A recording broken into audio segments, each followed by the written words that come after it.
চলে আসলাম পুরান ঢাকা, খুব জনপ্রিয় এবং ঐতিহ্য একটা জায়গা, যেখানে হিন্দু সম্প্রদায়ের মানুষ যুগ যুগ ধরে বসবাস করছে। জায়গাটা হলো শাঁখারীবাজার।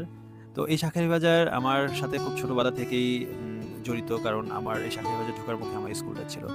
তো আজকে চলে আসলাম শাঁখারীবাজার, খুব জনপ্রিয় একটা মিষ্টি ভান্ডারে, অমূল্য মিষ্টি ভান্ডার যেটা। তো এখানে অনেক ধরনের মিষ্টি পাওয়া যায়। আমি আসলে এখানে ছোটবেলা থেকেই আসা যাওয়া, এখানে অনেকবার নাস্তা করেছি।